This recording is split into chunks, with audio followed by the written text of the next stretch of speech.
ата бабаларым дайыма мал багып келишкен. Мен да улантуудамын. Атаман тартып чоң аталарыма чейин баары көкбөр ойношкон.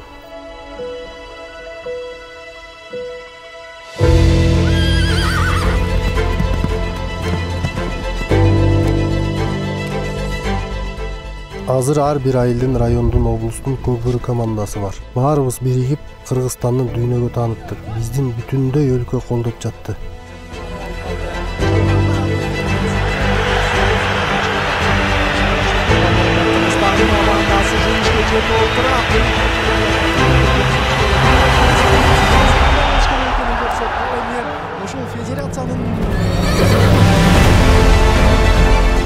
Бирок биздин чыныгы жашообуз үйдө калат экен.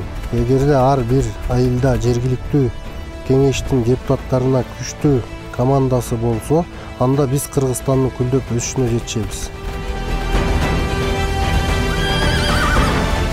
Жигиттер жана кыздар бизди колдогондой эле өлкө үчүн да жан тарткыла. Өлкөнүн өнүгүшүнө чыныгы таасир этүү үчүн мыктыларга добуш бергиле. Өлкө үчүн күөлү. Өз айылың, өз шаарың үчүн добуш бер.